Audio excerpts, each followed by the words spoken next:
नमस्कार, सगरमाथा प्राइम समाचारमा स्वागत छ। म केशव शर्मा। नमस्कार, म प्रसन्न ढुङ्गाना। सगरमाथा प्राइम समाचार सुरु गरौँ अहिलेसम्मका प्रमुख समाचारबाट। नेकपा दाहाल नेपाल पक्षबाट तेस्रो चरणको आन्दोलन घोषणा। माघ 13 देखि विभिन्न कार्यक्रम सुरु। 28 गते काठमाडौँमा प्रदर्शन। नेकपाको ओली पक्षले माघ 23 गते काठमाडौँमा जनसभा गर्ने। राष्ट्रिय राजनीतिक परिस्थितिको वास्तविकता जनतालाई जानकारी गराउने भनाई। महानगरीय ट्राफिक प्रहरी महाशाखाले हराएका 24 मोटरसाइकल सवारी धनीलाई बुझायो। चोरी अभियोगमा पक्राउ परेका विरुद्ध मुद्दा दायर। मध्य सोमालियामा सरकारी सेनाद्वारा सैन्य कारबाही। आतंकवादी संगठन अल शबाबका 24 जना लडाकु मारिएको सरकारी पक्षबाट पुष्टि। र काठमाडौँमा जारी प्रधानमन्त्री कप क्रिकेटको सेमिफाइनल समीकरण पूरा। एपीएफ, पुलिस, आर्मी र बागमती प्रदेश सेमिफाइनलमा।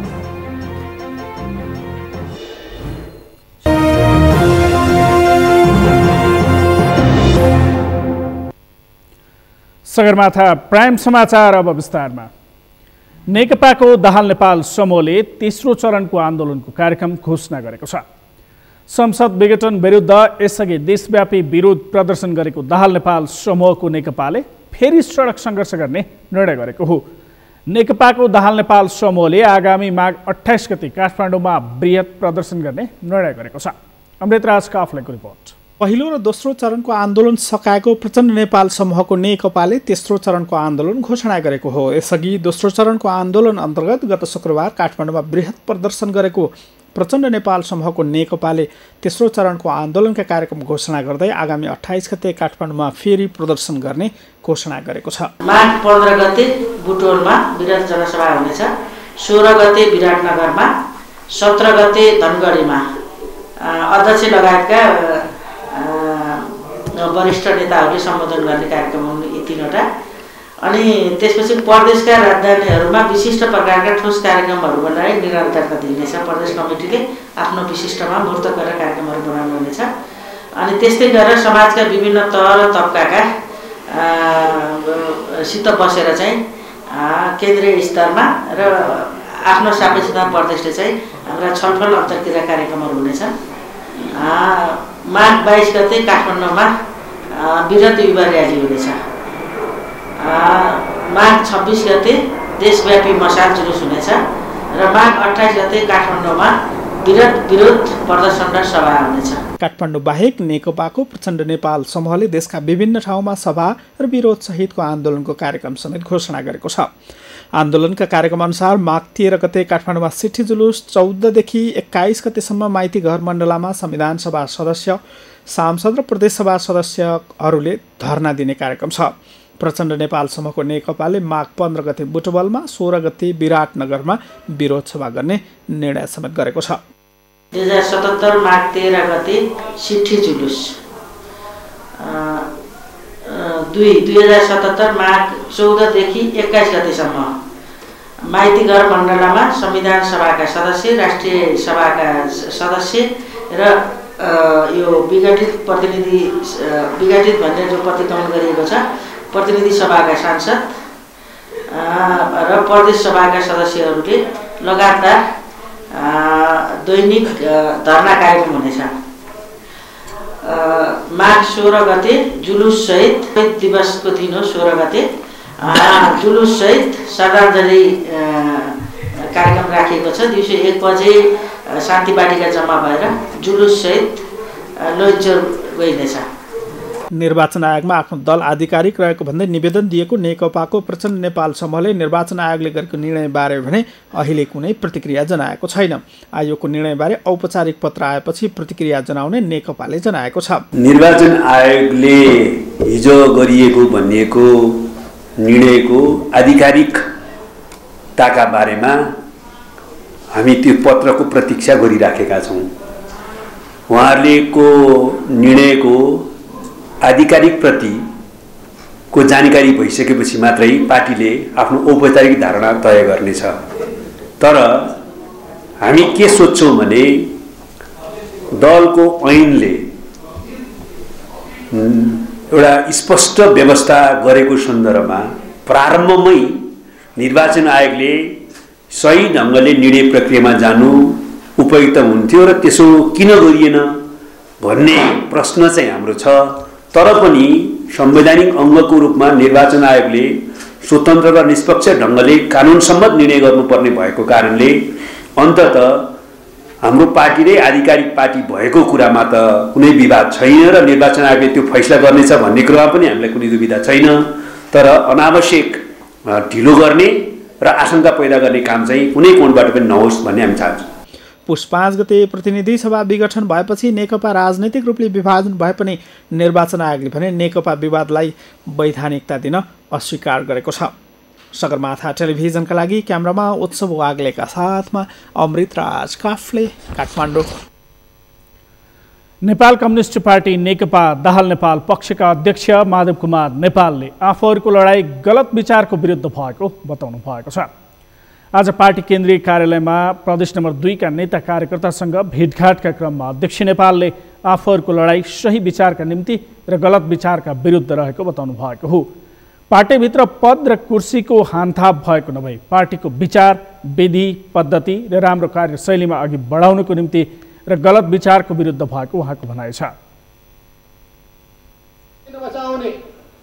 गणतन्त्रको रक्षा गर्ने कि नगर्ने, समावेशितालाई हामीले संरक्षण गर्ने कि नगर्ने र यो देशलाई समाजवादको दिशामा लाने कि नलाने, भ्रष्टाचारलाई प्रोत्साहन दिने कि नियन्त्रण गर्ने, योग्य मान्छेको खोजी गर्ने कि आसे पासेको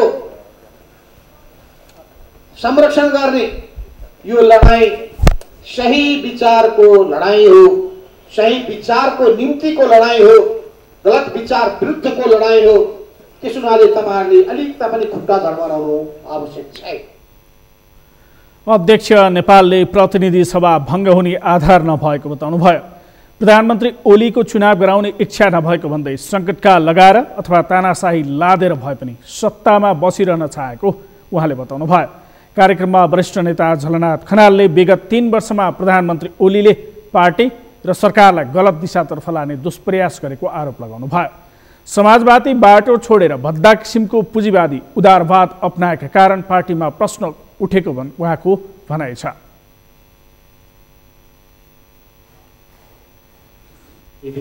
काम गर्नुहोला भन्ने अपेक्षा गरिएको थियो। उहाँले 3 वर्षसम्म लगातार पार्टीलाई गलत दिशातर्फ लाने दुष्प्रयास गर्नुभयो, सरकारलाई गलत दिशातर्फ लाने दुष्प्रयास गर्नुभयो।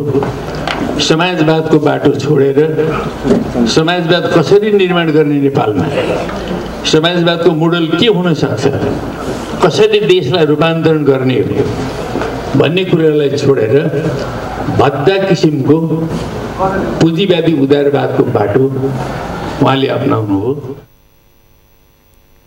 वरिष्ठ नेता खनालले जनप्रतिनिधि सभा विघटन, लोकतन्त्र, संविधान, संघीयता, समावेशिता तथा गणतन्त्रमाथिको आक्रमण भएको भन्ने बताउनुभयो। प्रधानमन्त्री ओलीले मुलुकलाई प्रतिक्रान्तिको दिशातर्फ धकेल्ने कोसिस गरिरहेको उहाँको भनाइ छ। नेपाल कम्युनिस्ट पार्टी नेकपा केपी शर्मा ओली पक्षले माघ 23 गते जनसभा गर्ने भएको छ। नेपाल कम्युनिस्ट पार्टी नेकपा बागमती प्रदेश संगठन कमिटीको आयोजनामा माघ 23 गते काठमाडौँको रत्न पार्कमा जनसभा गर्न लागेको हो। आज पार्टी केन्द्रीय कार्यालय धुम्बाराहीमा पत्रकार सम्मेलन गर्दै नेकपा बागमती प्रदेश संगठन कमिटी अध्यक्ष आनन्द प्रसाद पोखरेलले वर्तमान राष्ट्रिय राजनीतिको परिस्थितिको वास्तविकता जनतालाई जानकारी गराउने उद्देश्यले जनसभा आयोजना गर्न लागेको बताउनुभयो। जनसभा सफल पार्नका लागि नेकपाका नेता तथा शिक्षा, विज्ञान तथा प्रविधि मन्त्री कृष्णगोपाल श्रेष्ठको संयोजकत्वमा 1111 सदस्य रहेको जनसभा परिचालन कमिटी गठन गरेको पनि उहाँले बताउनुभयो। अराजकताको अन्त्य, भौगोलिक अखण्डता र स्वाधीनता संविधानको रक्षा गर्दै विकास र समृद्धि मार्फत राजनीतिक स्थायित्वको लागि ताजा जनादेश भन्ने नाराका साथ हामी जनसभा गर्दैछौँ। यस अभियानलाई सार्थक बनाउन नेपाल कम्युनिस्ट पार्टी नेकपाको ताजा धारणा जनताको बीचमा सार्वजनिक गर्न आयोजित जनसभा सफलताको लागि कमरेड कृष्णगोपाल श्रेष्ठको संयोजकत्वमा 1111 सदस्य रहेको जनसभा परिचालन कमिटी गठन गरेको घोषणा गर्दछौँ। जनसभा परिचालन कमिटीका संयोजक कृष्ण गोपाल श्रेष्ठले सभामा व्यक्ति केन्द्रित आरोप प्रत्यारोप नगरी विधिसम्मत राजनीतिक र व्यवहारिक कुरा गर्ने बताउनु भयो। उहाँले 23 गतिको जनसभामा प्रधानमन्त्री ओलीले विशेष सम्बोधन मार्फत वर्तमान राजनीतिक परिवेशको सम्बन्धमा गोप्य रहेको कुरा सार्वजनिक गर्ने बताउनु भयो। गलौज गर्दैनौँ, हामी एकदम विधिसम्मत राजनीतिक र व्यवहारिक कुराहरू गर्छौँ र तपाईहरू मिडिया मार्फत अहिले म एउटा चाहिँ कुरा भन्न चाहन्छु। आजसम्मको स्थितिमा सम्माननीय प्रधानमन्त्री केपी शर्मा ओलीजीले आजसम्म तपाईहरूले व्यक्त नगरेको अत्यन्तै महत्त्वपूर्ण कुरा जो गोप्य छ, त्यो उहाँले आज दाङ्न पनि भन्नुहुन्न, त्यो माघ 23 गते भन्नुहुनेछ। नेकपाले माघ 21 गते 10,000 मोटरसाइकल र्याली गर्ने पनि भएको छ। जनसभामा बागमती प्रदेश अन्तर्गतका 13 जिल्ला र उपत्यका विशेष प्रदेशका 4 जिल्ला गरी 17 जिल्लाका नेता कार्यकर्ताको नेतृत्वमा जनपरिचालन गरी सभालाई सफल बनाइने बताइएको छ। सभामा मेयर, उपमेयर, अध्यक्ष, उपाध्यक्ष, वडा अध्यक्षहरू र सदस्यहरूले जनताको नेतृत्व गरी र्यालीसहित जनसभामा सहभागी हुनेछन्।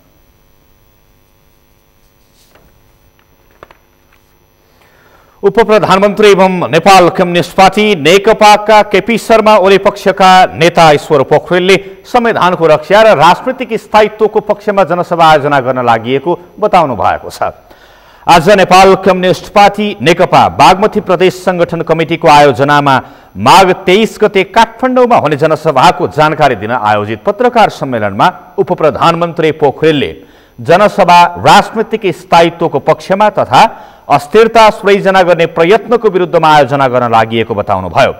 संविधानको रक्षा, आर्थिक समृद्धि र विकासका लागि मार्ग प्रशस्त भइरहोस् भन्नका निम्ति जनसभा आयोजना गरिएको पनि पोखरेलले बताउनुभयो। अराजकता सिर्जना गर्नको जुन प्रयत्न हुँदैछ त्यसको विपक्षमा हो र हामीले संविधानको रक्षा, त्यस हिसाबले संविधानको रक्षा र त्यो संविधानले गरेको व्यवस्था अनुरूप आर्थिक विकास र समृद्धिको लागि मार्ग प्रशस्त भइरहोस्, बाधा नपुगोस् भन्नको लागि हो। राष्ट्रिय स्वाभिमानको जुन मुद्दा हो, हाम्रो सुरुदेखि उठाउँदै आएको कुरा, यो स्वाभिमानमा आँच पुग्ने कुनै पनि कुरा नहोस् भन्नको लागि हो। त्यसकारणले कसैप्रति विरोध होइन, विरोध हो भने पनि ती गलत कुराको विरुद्धमा हो र पक्षमा मैले अघि उल्लेख गरेँ ती विषयको पक्षमा हाम्रो यो जनसभा जनपरिचालन हो। उपप्रधानमन्त्री पोखरेलले पार्टी अध्यक्ष पुष्पकमल दाहालले कार्तिक 28 गते अध्यक्ष ओलीलाई लगाएको आरोप तथा अभियोग पत्र फिर्ता लिएर घोषित निर्वाचनमा सहभागी हुन तयार भए अहिलेको विषय टार्न सकिने पनि बताउनुभयो। अहिले पनि यो जुन अराजकता सिर्जना गर्न खोजियो, जनताको भावनामा चोट पुर्याउने कोसिस गरियो, जनतालाई मर्माहत बनाउने कुरा गरियो, यो अत्यन्त खेदजनक छ। तर यो एकतालाई कायम राख्ने हो भने दुईटा कुरा गर्नुपर्छ। यो कार्तिक 28 गते पार्टी अध्यक्षको रूपमा रहनुभएका पुष्पकमल दाहाल प्रचण्डले अर्को अध्यक्ष, प्रथम अध्यक्ष सम्माननीय प्रधानमन्त्रीज्यूलाई जुन गम्भीर आरोप अभियोग लगाउनु भएको छ त्यो अभियोग पत्र फिर्ता लिनुपर्छ र दोस्रो कुरा घोषित भएको निर्वाचनमा सहभागी हुनको लागि तयार भएर आउनुपर्छ। त्यसो हुँदाखेरि अहिले जुन स्थिति देखा परेको छ यसलाई हिजो निर्वाचन आयोगले गरेको जुन निर्णयहरू छ त्यो निर्णयलाई हामी सकारात्मक रूपमा लिन्छौँ र केपी ओलीले नेतृत्व गरेको नेकपाको तर्फबाट जे अडान राखिँदै थियो त्यो अडानलाई बल पुग्ने कुरा हामीले देखेका छौँ। उपप्रधानमन्त्री पोखरेलले निर्वाचन आयोगले आइतबार गरेको नेकपा कानुनी रूपमा फुट्न नमिल्ने निर्णय सकारात्मक रहेको बताउनुभयो। आफूहरूले पार्टीबाट कसैलाई निष्कासन नगरेको भन्दै उहाँले कसैले चाहेर पनि पार्टी फुटाउन नसक्ने बताउनुभयो। आयोगको निर्णयले केपी ओली नेतृत्वको नेकपालाई बल पुग्ने उहाँको भनाइ छ। प्रधानमन्त्री केपी शर्मा ओलीले देशमा विकासको लहर चलिरहेको बताउनु भएको छ। दाङको सिसहनियामा बनेको पुलको उद्घाटन गर्दै प्रधानमन्त्री ओलीले यस्तो बताउनु भएको हो। उहाँले सुशासन र विकासलाई प्रत्याभूत गर्दै अघि बढ्न पर्ने बताउनुभयो। बढ्नबाट कसैले रोक्न सक्दैन। हामी संविधानको रक्षा गर्छौं, यस प्रणालीको रक्षा गर्छौं, व्यवस्थाको रक्षा गर्छौं र यस प्रक्रियालाई सुरक्षित ढंगले सफलतापूर्वक अगाडि बढाउँछौं। र यो प्रक्रिया, यो प्रणाली, यी कुराहरूलाई अगाडि बढाउनुको उद्देश्य हाम्रो देशमा सुशासन र विकास ल्याउने हो। सुशासन र विकासलाई हामी प्रत्याभूत गर्दै अगाडि बढाउनेछौँ। प्रधानमन्त्री ओलीले पुष्पकमल दाहाल र माधव कुमार नेपाललाई सिङ फुक्लेको तिल्के गोरुको संज्ञा दिनुभएको छ। प्रधानमन्त्री ओलीले गोरुको उदाहरण सुनाउँदै अशान्ति मच्चाउने यो समूहसँग क्षमता नभएको बताउनुभयो। बदल्दै अगाडि बढ्यौँ, जसको दृष्टान्त यस पुलको यसै अवधिमा निर्माण हुनु नै हो। कोभिड-19 को खोप पर्सिबाट लगाउन सुरु हुनेछ देशका विभिन्न भागमा र 18 गतेसम्ममा त्यस कामलाई हामी पहिलो लटमा पुरा गर्नेछौँ र दोस्रो लटमा फेरि अगाडि बढ्नेछ। म साथीहरूलाई भन्न चाहन्छु, राप्ती गाउँपालिका र गढवा गाउँपालिका जोड्ने राप्ती नदीको पुलको उद्घाटन गर्न प्रधानमन्त्री ओली दाङ पुग्नु भएको थियो। सभामुख अग्निप्रसाद सापकोटाले संसदले सरकारलाई सहयोग गरेन भन्ने कुरामा कुनै सत्यता नभएको बताउनु भएको छ। आज अन्तर्पार्टी महिला सञ्जालले संसद सुचारू गर्न माग गर्दै बुझाएको ध्यानाकर्षण पत्र बुझ्दै सभामुख सापकोटाले प्रतिनिधि सभाले कहिल्यै पनि सरकारलाई असहयोग नगरेको बताउनु भएको हो। संसदमा एक दिन पनि सत्तापक्ष र प्रतिपक्ष कसैले पनि सरकारको विरोध गरेर सरकारले दिएको बिजनेसमाथि प्रभाव नपारेको उहाँले बताउनुभयो। संसदमा अराजकता भयो, अनुशासन भएन भन्ने सरकारको आरोपमा कुनै सत्यता नभएको सभामुख सापकोटाले बताउनुभयो। नारा लागे वेल घेर्ने काम भयो। बडो सौहार्द ढङ्गले, बडो व्यवस्थित ढङ्गले हामीले चाहिँ लोकतन्त्रको मूल्य, मान्यता, आदर्शलाई स्थापित गर्नका लागि, छलफलको वातावरण बनाउनका लागि हामीले भगीरथ मेहनत गर्यौँ। हामी सबै मान्य सांसदहरू, सचिवालयका कर्मचारीहरू सबैले अहोरात्र खटेर र हामी सबै अनुशासित भएर त्यो सदन हामीले सञ्चालन गरेका थियौँ। सभामुख सापकोटाले प्रतिनिधि सभाको अधिवेशन सुचारू गर्ने कुरामा सरकारले अवरोध गर्नु बेठिक भएको पनि बताउनु भएको छ। संसदले नीति तथा कार्यक्रम र बजेट पास गर्ने कुरामा कहिल्यै पनि अवरोध नगरेको, तर सरकारले विघटन गरेर प्रतिनिधि सभालाई सञ्चालन गर्न अवरोध गरेको उहाँले बताउनुभयो। संसद फेरि पनि सुचारू गर्नुपर्छ भन्ने आवाज आइरहेको उल्लेख गर्दै सभामुख सापकोटाले यस सम्बन्धमा आफूले अध्ययन गरिरहेको बताउनुभयो। जिम्मेवारीपूर्वक अध्ययन गरिरहेको छु, विश्लेषण गरिरहेको छु, अध्ययन गरिरहेको छु र फेरि पनि म यो कुरा बडो प्रष्टसित भन्न चाहन्छु कि पछिल्लो वर्षीय अधिवेशन जुन हामीले सञ्चालन गर्यौँ त्यो वैधानिक महत्त्वका साथ सफलतापूर्वक सम्पन्न भएको छ।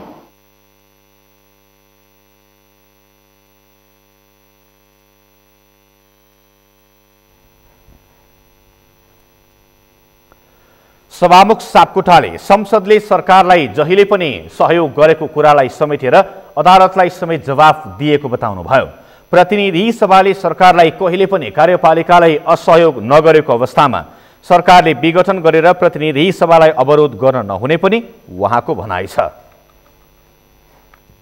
सगरमाथा प्राइम समाचारमा पालो भएको छ विश्रामको। विश्रामपछि महानगरीय ट्राफिक प्रहरी महाशाखाले हराएका 24 मोटरसाइकल सवारी धनीलाई बुझायो। चोरी अभियोगमा पक्राउ परेकाहरू विरुद्ध मुद्दा दायर।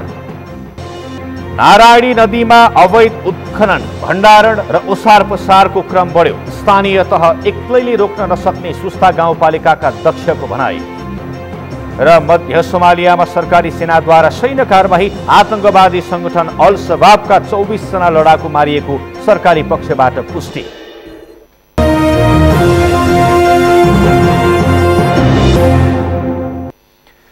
विश्रामपछि सगरमाथा प्राइम समाचारमा पुनः स्वागत छ। अब बाँकी समाचार। नागरिक अगुवाहरूले प्रतिनिधि सभा विघटन विरुद्ध गरेको मार्चपास्टमा प्रहरीले हस्तक्षेप गरेको छ। काठमाडौँको कमलपोखरीदेखि सुरु भई प्रधानमन्त्री निवास बालुवाटार नजिकै पुगेको मार्चपास्टमा प्रहरीले लाठीचार्ज गर्नुका साथै पानीको फोहरा प्रहार गरेको थियो। नागरिक अगुवाहरूले कमल पोखरीको माटो लगाएर मार्च पास र्याली सुरु गरेका थिए। र्याली कमल पोखरीबाट हात्तीसार, नागपोखरी, नक्साल, भाटभटेनी हुँदै बालुवाटारतर्फ बढ्ने क्रममा प्रहरीले हस्तक्षेप गरेको हो। लाठीचार्ज र पानीको फोहराका कारण केही अगुवाहरू घाइते भएको नागरिक अगुवाहरूले बताएका छन्।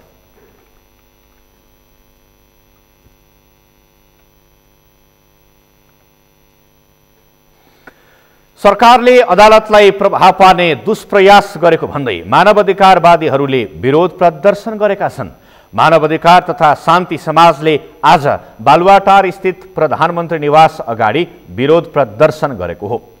सरकारले अदालतलाई प्रभाव पार्न गरेको दुष्प्रयास, राज्य संयन्त्रको दुरुपयोग तथा प्रधानमन्त्री तथा मन्त्रीहरूको आपत्तिजनक अभिव्यक्ति र कृत्यतन्त्र विरुद्ध विरोध प्रदर्शन गरेको मानव अधिकारवादीहरूले बताएका छन्।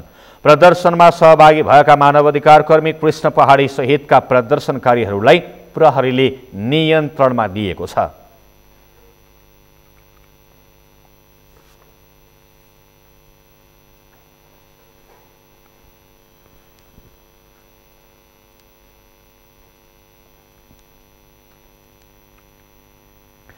विभिन्न स्थानबाट विभिन्न मितिमा हराएका 24 स्थान मोटरसाइकल तथा स्कुटरहरू फेला पारी महानगरीय ट्राफिक प्रहरी महाशाखाले सम्बन्धित धनीलाई बुझाएको छ।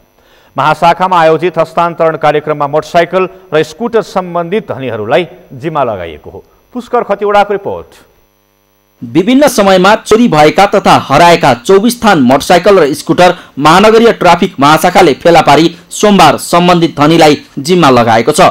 सोमबार महाशाखामा आयोजित हस्तान्तरण कार्यक्रममा फेला परेका सवारी सम्बन्धित धनीलाई जिम्मा लगाइएको हो।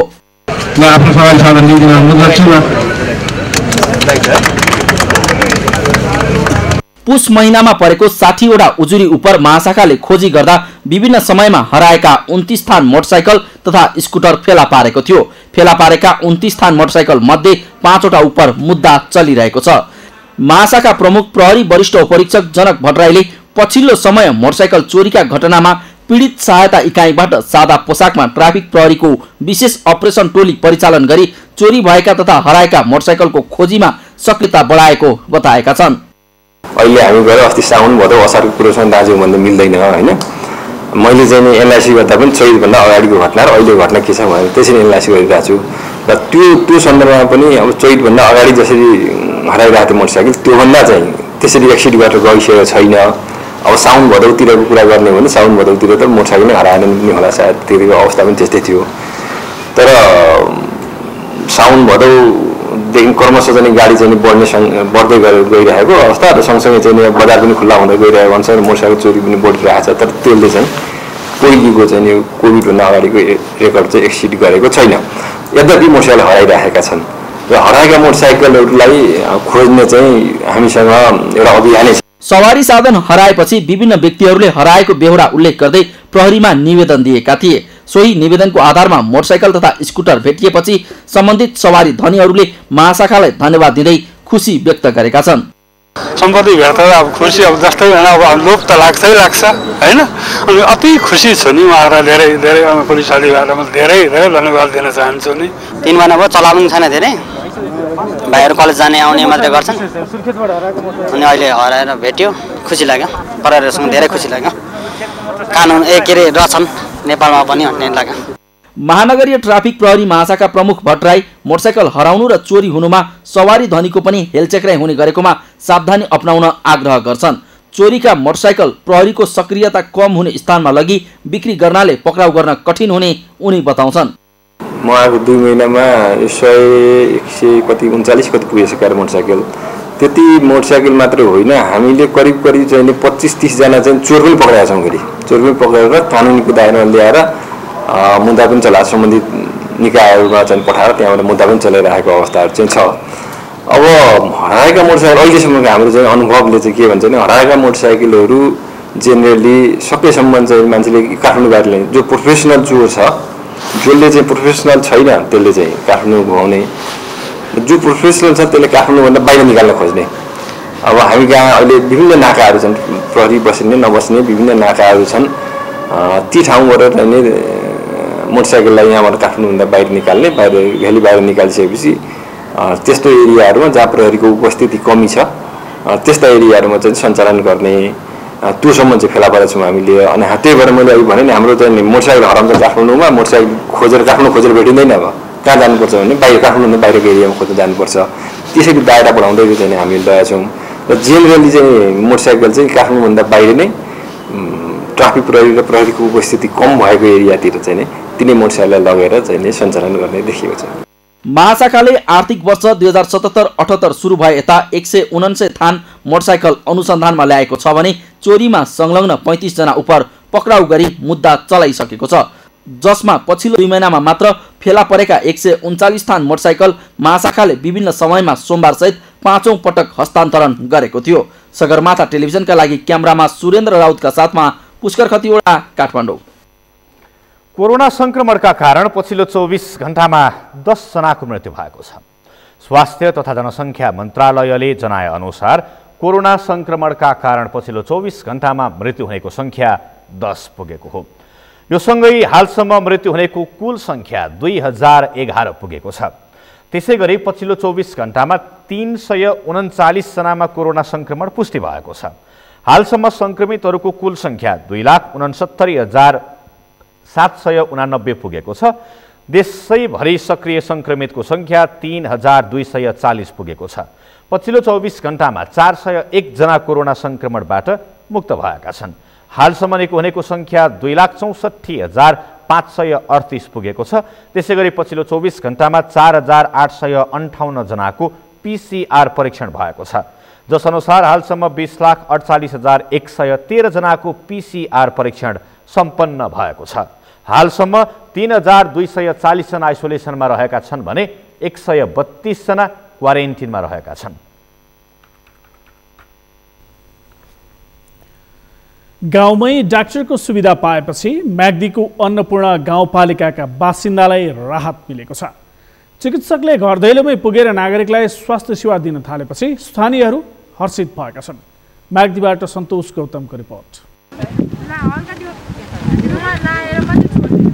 तर सकेसम्म मिलोस् सबैलाई चाहिँ आफ्नो स्वास्थ्यको उपचार गरौँ। आफ्नो रोग मलाई त यो रोग रहेछ अनि यो रोगले चाहिँ अब उपचार गर्नुपर्दो रहेछ त्यो जानकारी पनि पाउनु भए र त्यो अवसर हो। म्याग्दीको नार्च्याङका धनबहादुर र पोकमाया विक जस्तै म्याग्दीको अन्नपूर्ण गाउँपालिकाका बासिन्दाले गाउँघरमै चिकित्सकबाट स्वास्थ्य उपचार सेवा पाउन थालेपछि राहत महसुस गरेका छन्। आर्थिक अभाव, चेतनाको कमी लगायतका कारणले रोग लुकाएर बसेका दुर्गमका बासिन्दालाई गाउँपालिकाले सञ्चालन गरेको घुम्ती स्वास्थ्य शिविरले राहत मिलेको छ। बेनी, पोखरा, बागलुङका अस्पतालले दिने आधारभूत स्तरको सेवा गाउँमै पाउन थालिएको छ।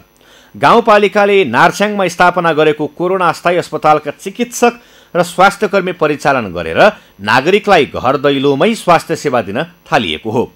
3 महिनाका लागि संघीय सरकारको सहयोगमा कोरोना अस्पताल स्थापना गरी चिकित्सक र स्वास्थ्यकर्मी व्यवस्थापन गरिएको थियो। स्वास्थ्य, महिला, बालबालिका लगायत लक्षित समुदायका लागि विनियोजन गरेको बजेटलाई परिचालन गरेर पालिकाको सबै टोलमा शिविर सञ्चालन गरेको हो। अन्नपूर्ण गाउँपालिकाले स्वास्थ्य शाखाबाट विभिन्न महिला शाखाबाट हुने कार्यक्रमहरूमा अब प्रत्येक 8 वडामा डाक्टर सहितको अब स्वास्थ्य सेवा चाहिँ हामीले सबै वडामा कार्यक्रम गर्ने भइकन पनि हामीले 2टा वडामा सञ्चालन स्वास्थ्य डाक्टर सहितको स्वास्थ्य सेवा हामीले सुचारू भइसकेको छ। यसै गरी हामीले अन्नपूर्ण गाउँपालिका डाक्टर सहितको उहाँलाई हामी सबै त्यहाँ स्वास्थ्य सेवालाई नजिकबाट त्यहाँ भएका जनताहरूलाई स्वास्थ्य सेवा दिनको लागि हामी यो कार्यक्रम पहल गरिसकेको छ। कोरोनाका बिरामी नभएको अवस्थामा अस्पतालका चिकित्सकलाई बस्तीमा लगेर घुम्ती शिविर सञ्चालन गरी स्वास्थ्य परीक्षण, परामर्श र निःशुल्क औषधि वितरण सम्बन्धी सेवा उपलब्ध गराएको छ। नार्च्याङ वडा नम्बर 7 को औँला र वडा नम्बर 5 को सिखमा शिविर सञ्चालन गरेर स्वास्थ्य सेवाका साथै नसर्ने रोग र प्राथमिक उपचार विधि सम्बन्धी सन्देशमूलक कार्यक्रम गरेका छन्। यसमा चाहिँ हामीले यहाँको जनताहरूलाई जुन अन्नपूर्ण गाउँपालिकाभित्रका हामीले त पहिला यो नार्च्याङ भित्र 4 भित्रका जनताहरूलाई चाहिँ सेवा दिने उद्देश्यले गर्न खोजे, तर फेरि पछि सोचियो यो त अब यहाँ डाक्टरहरू टाढाबाट बोलाएको छौँ हामीले, पोखरादेखि 4 जना हामी डाक्टरहरू छौँ, त्यसैले सबै अन्नपूर्ण गाउँपालिकाभित्र जति सक्दो आउन सक्नेहरूलाई चाहिँ सेवा दिने हेतुले यो उद्देश्यले राखिएको हो। यो पनि किन राखियो त भन्दा म यो अन्नपूर्ण गाउँपालिकामा कोभिड हेर्ने डाक्टर भएर आएदेखि अहिलेसम्म 3टा गाउँपालिकामा क्याम्प गएँ। 3टा गाउँपालिकामा हाम्रो स्वास्थ्य शाखाबाट यो नन कम्युनिकेबल डिजिजको लागि उहाँहरूले क्याम्प गर्नुभएको। घुम्ती शिविर सञ्चालन गर्न गाउँपालिका वडा कार्यालय, आमा समूह र युवा क्लबले साझेदारी गरेका छन्। गाउँमै चिकित्सकको सेवा पाउँदा नागरिक दङ्ग परेका छन्। शिविरमा एसिजीद्वारा मुटु, मृगौला, मधुमेह, रगत, रक्तचाप, थाइराइडको परीक्षण र भिडियो एक्सरे सुविधा दिइएको छ। घाउ चोटपटक लागेका छाला, बाथ, दम, चर्मरोग, ग्यास्ट्रिक, दाँत र स्त्री रोग सम्बन्धी समस्या भएका बिरामी बढी भेटिएका छन्। बिरामीलाई समयमै रोगको पहिचान गर्न पनि सहज भएको छ। पहिचान भएका बिरामीलाई थप उपचारका लागि सुविधा सम्पन्न अस्पतालमा रिफर गर्ने व्यवस्था मिलाइएको छ। गाउँपालिकाले शिविर सञ्चालनका लागि अतिरिक्त औषधि खरिद गरेको छ। अन्नपूर्णमा 8वटा वडाका 17वटा बस्ती छन्। सगरमाथा टेलिभिजनका लागि म्याग्दीबाट सन्तोष गौतमको रिपोर्ट। महाकाली कोरिडोर अन्तर्गतको दार्चुला तिङ्कर सडक खण्डमा निर्माणाधीन 2वटा पुलले अझै निर्माण सम्पन्न हुन सकेका छैनन्। सम्झौता अनुसार 2074 सालमा तयार हुनुपर्ने पुल भाका नागेको 5 वर्ष बित्दा पनि निर्माण हुन नसक्दा सर्वसाधारणले शास्ति पाएका छन्। दार्चुलाबाट रमेश खत्रीको रिपोर्ट। 2074 सालमै निर्माण सम्पन्न गरिसक्ने गरी सम्झौता भएका दार्चुलाको लास्कु खोला र निजाङ खोलाको पुल अहिलेसम्म पूरा हुन सकेका छैनन्। निर्माण पूरा हुनुपर्ने अवधि गुजारेको 5 वर्ष हुँदा पनि तत्कालै पुल सम्पन्न हुने छाँटकाँट देखिँदैन। यसकारण स्थानीयवासी निराश छन्। जबसम्म यो बाटो राम्रोसँग पिच भएर कालोपत्रे भएर जान सक्दैन तबसम्म दुहुका विकट ठाउँका ब्यास, तिङ्कर, छाङ्गुरुदेखि लिएर यो तलसम्म शिरबगढ यो कलोनसम्मका बासिन्दाहरूलाई चाहिने पिठीको त्यो डोको टुट्नेवाला छैन। उहाँले छिटोभन्दा छिटो त्यसको चाहिने बजेट तर्जुमा गरेर त्यो सडकलाई चाहिने तिङ्करसम्म कालोपत्रे गरिदियो भने यो साँच्चै नै यो भारत छिमेकी देशको भारतको यो हेफाट र अतिक्रमण र नेपालीले भोग्नु परेको त्यो एउटा टचर त्योबाट चाहिँ नि हामी वञ्चित हुन्थ्यो होला जस्तो लाग्दछ। दार्चुला तिङ्कर सडक आयोजनाले निर्माण गर्न लागेको यी 2 पुलको लागत 7 करोड हाराहारी छ। लास्कु खोलाको पुलको लागत 4 करोड 51 लाख र निजाङ खोलाको पुलको लागत 2 करोड 46 लाख छ। तर समयमा निर्माण हुन नसक्दा लागत अनुमान पनि बढ्दै गएको छ। तर ठेकेदार कम्पनीले अब भने छिट्टै निर्माण सक्ने जनाएको छ। अहिलेसम्म लास्कु खोलामा 65% र निजाङ खोलाको काम करिब 95% भइसकेको ठेकेदार कम्पनी मालिकार्जुन जेबीले जनाएको छ। प्रगति विवरण हेर्दाखेरि हाम्रो लगभग 90% काम भइसकेको छ। त्यसमा 5% फिनिसिङ कामहरू बाँकी रहेको छ भने त्यसको बजेट हाम्रो कुल लागतमा 2 करोड 46 लाखको हो। त्यो अब लगभग सम्पन्न हुने अवस्थामा छ। र हाम्रो दोस्रो भनेको यो लास्कुलाड खोला पुल हो हैन, जसको बजेट हाम्रो 4 करोड 51 लाखको हो। त्यसमा हाम्रो लगभग 60 देखि 65% काम कम्प्लिट भइसकेको छ। 30 देखि 65% काम भइरहेको छ। यहाँ तक भइरहेछ कामहरू। अब तत्काल हाम्रो लगभग 3-4 महिनाभित्रमा यो पुलको पनि हामी कम्प्लिट गर्ने उसमा लागिरहेका छौँ भनौँ न, सक्ने प्रक्रियामा लागिरहेका छौँ। काम अब भइरहेछ अहिले तत्काल। 2072 साल चैत 25 गते दार्चुला तिङ्कर सडकको लास्कु खोलाको पुल निर्माणको सम्झौता हुँदा 2074 साल असार 14 गते सम्पन्न गर्ने लक्ष्य निर्दिष्ट गरिएको थियो। त्यस्तै निजाङ खोलाको मोटरेबल पुल निर्माणका लागि 2072 साल फागुन 25 गते सम्झौता भएको थियो। सो सम्झौतामा 2074 साल जेठ 4 गते पुल निर्माण सम्पन्न गर्न पर्ने उल्लेख थियो।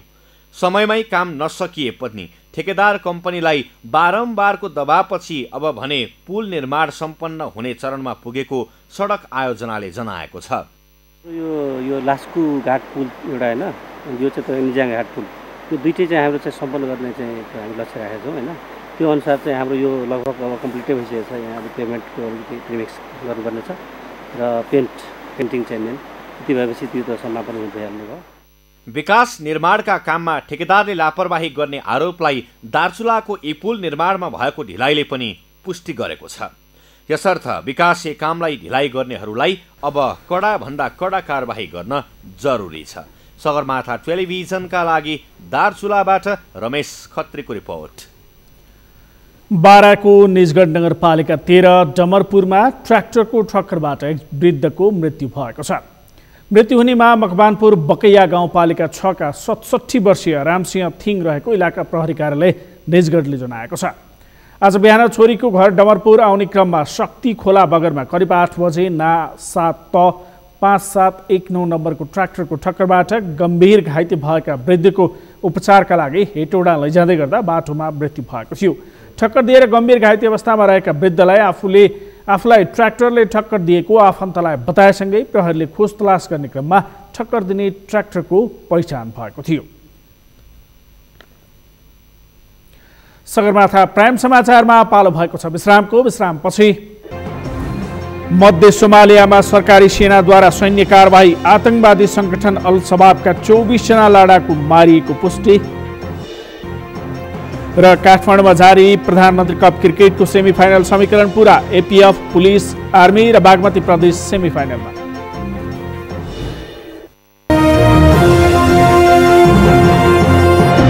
अब पालो अर्थ समाचारको। अर्थ समाचारका प्रायोजक हो आफ्नो विश्वास हो त्रिशक्ति सिमेन्ट। अर्थमन्त्री विष्णु प्रसाद पौडेलले निर्वाचनमा हुने खर्चलाई फजुल खर्चको रूपमा चित्रण नगर्न आग्रह गर्नुभएको छ। नेपाल चेम्बर अफ कमर्सले आज काठमाडौँमा आयोजना गरेको कार्यक्रममा अर्थमन्त्री पौडेलले छिटो निर्वाचन गरेर सरकारले फजुल खर्च बढाउन खोजेको रूपमा मध्यावधि निर्वाचनलाई चित्रण नगर्न आग्रह गर्नुभएको हो। निर्वाचनका लागि खर्च हुँदा स्वाभाविक रूपमा आर्थिक क्रियाकलाप बढ्ने भएकाले अर्थतन्त्रमा सकारात्मक मद्दत पुग्ने बताउनुभयो।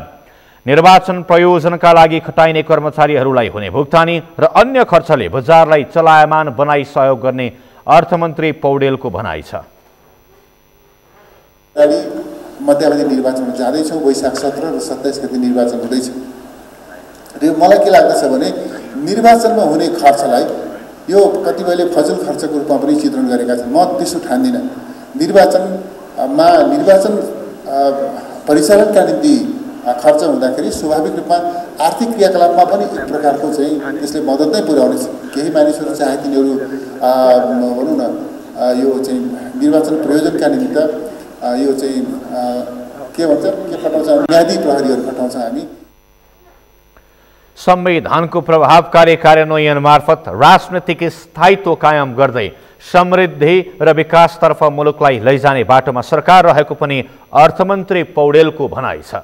निर्वाचनले राजनीतिक स्थायित्व र स्थिरतालाई खण्डित गर्यो भन्ने बुझाइ गलत भएको पनि उहाँले बताउनुभयो।